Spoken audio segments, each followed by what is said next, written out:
Okay, so then we can like look at their offseason specifically with the RFAs. What's the order here, right? Addison. Sam Steele, Brandon Duhame, Mason Shaw, Kalen Addison, Philly Gustafson. Like, Oh, let's yeah, that's right. He's restricted. I would say for me, ranking would be Gustafson, Addison, Duhame. I can't remember. It was Shaw and who? And Sean Steele. Steele.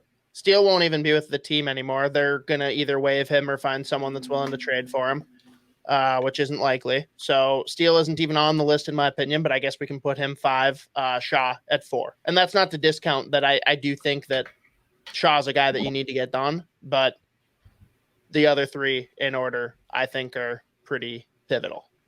Yeah, and I honestly think there's a pretty, maybe not steep, maybe that's the wrong way to phrase it, but like to me, like if you can get Gustafson signed tomorrow, Yeah. at a reasonable number. Obviously, you're not going to give him crazy money. He's 24. He's had one really Correct. good year. Well, not even a full year in the NHL because I mean, And there's the but level to which he doesn't want to go to a new team again, like we already talked about. Like right, that's not fun for goalies.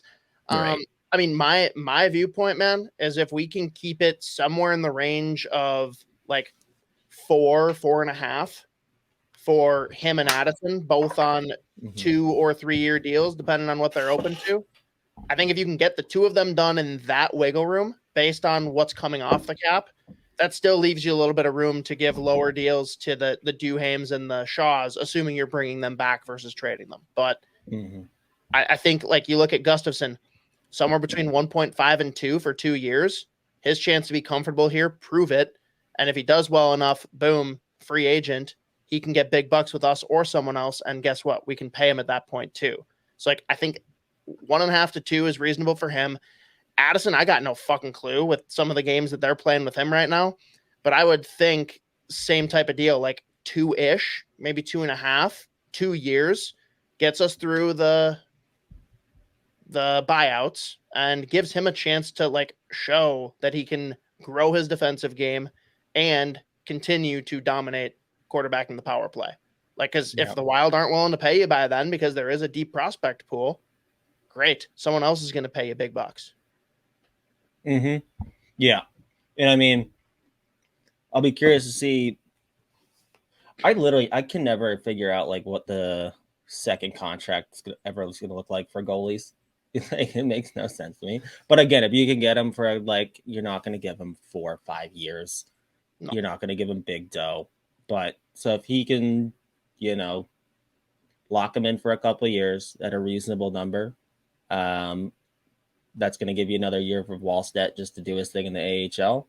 And, you know, by the time Wallstedt comes up, like, and again, like, even if Wallstedt does spend the entire next season in the AHL and then he's ready and he comes up, you really don't want him stepping in as your starter, probably as his Nope. first, like, year in the National Hockey League. So, Gustafson, if you can buy a couple of years of him being your guy and he's comfortable and he's playing well behind this defense, like, that's a good situation, I think, for, you know, whenever Wallstedt is ready. Maybe it's next year, maybe it's 2 years, maybe it's 3 years from now, who knows? Mm-hmm. You know, you don't want his first year in the NHL like having the pressure of being a starter. Mm-hmm. So if Gustafson can kind of turn into, you know, he's not going to do this his whole fucking career, but if he can be a reasonable starter for you, then that's just a good situation to have with him and Wallstedt in the future. Who knows what else, you know, comes in, what happens between then, but that's a better situation probably for Wallstedt to step into, not having to be a 1A, or having like, you know, coming in as like a 1B to Fleury, and then you find out, Fleury's now falling off a cliff. We really need Wallstedt to be a starter now. so, Mm-hmm. so I'll be really curious to see what they do, like what that number is, what the contract looks like for Wallstedt, or not Wallstedt, for Two, Gustafson. maybe 2.25 by 2 years. I think that makes both sides very happy. I'd be fine with that. But yeah, I'm sure you'll tell me that Addison is probably atop the list of valuable assets to trade, but he is my number 2 priority there for sure. For Yeah, all he's the got to reasons I've be your already number two discussed. guy. Yeah, I mean, like right now, he's kind of turned that power play around, right? Um, and even just looking forward, the guys that are coming in the future, he's still your best power play quarterback, even with a Carson Lambos, even with, you know, whoever else is going to be coming up. he's going to be the guy for you. Yeah, he would be a pretty goddamn good trade chip, though. But, I guess you have to kind of weigh the pros and cons of that. But we'll see. And we will see. My big thing with them, man, like, don't get me wrong. I am in no way making a direct comparison here. But let's look at Chris Letang, who is 1 foot taller, 1 inch taller. Fuck me, not Chara. 1 inch taller than Addison, and everyone says his size is a huge issue. And his defense isn't good in his first year, so he's never going to be good defensively. Dude, look at the first couple of years of Chris Letang's career. Like, he was an absolute liability because he's all offense first. I mean, especially coming out of the queue, right? But like, you can grow that over time. And like, am I going to defend Addison next year if he's doing the exact same shit? No. But if we can see slow progression there, he's a guy that can evolve to being a really good second pair defenseman, versatile, play him with a guy like a Brodin, like a Faber, someone that's a little bit more responsible, and have him be your power play quarterback. That's a very valuable piece that a lot of teams have a lot of trouble finding. I can't imagine giving him up unless it's part of a package or you're doing something like way bigger than like his role, right? Like, we're talking if you find a first line center or something and he's part of the deal, then sure, that's a conversation to have. Yeah. I mean, I'd put him in the category of would really love to not part ways with him this early.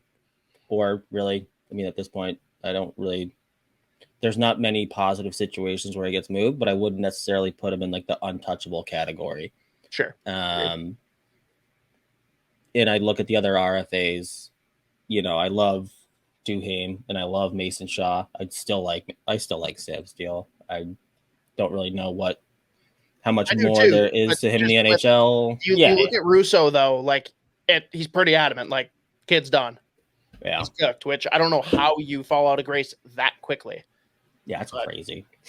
He said something rude about Freddie in the locker room, and Dino snapped. Yeah, that was the final straw. But yeah, I mean, I look at those other RFAs, and I mean, again, I love Duhaime, love Shaw, but like, also replaceable, especially with guys we have coming too. Like, they are, is what it is. So if there are teams that want to give up pieces, then yeah, like, they're not going to be like the worst pieces in the world if they're not back here after this year. But in terms of Gustafsson, I think you got to get that done. And Addison, yeah, I would say you probably need to get that done. And I don't really think either of them command a huge contract. So it'll be interesting. Both their favor to have it be shorter term, and it's in the Wild's favor to capitalize on that because, great, on the other side, either us or someone else will be paying you if you prove it. Like, it's pretty straightforward. That's right. I'm just looking at it. Their cap situation is so weird. Like, Goligoski, and that extension still breaks my brain. I like him. He's getting moved this summer for, like, he wants it. Pretty sure we want it. I just don't think Guerin is willing to do it right now because he needs the depth. But if we decide we're sellers, maybe he's a prime candidate to move. Yeah. It's just a weird group of contracts. Like, I don't know. Anyways, we can move on. Where should we go next?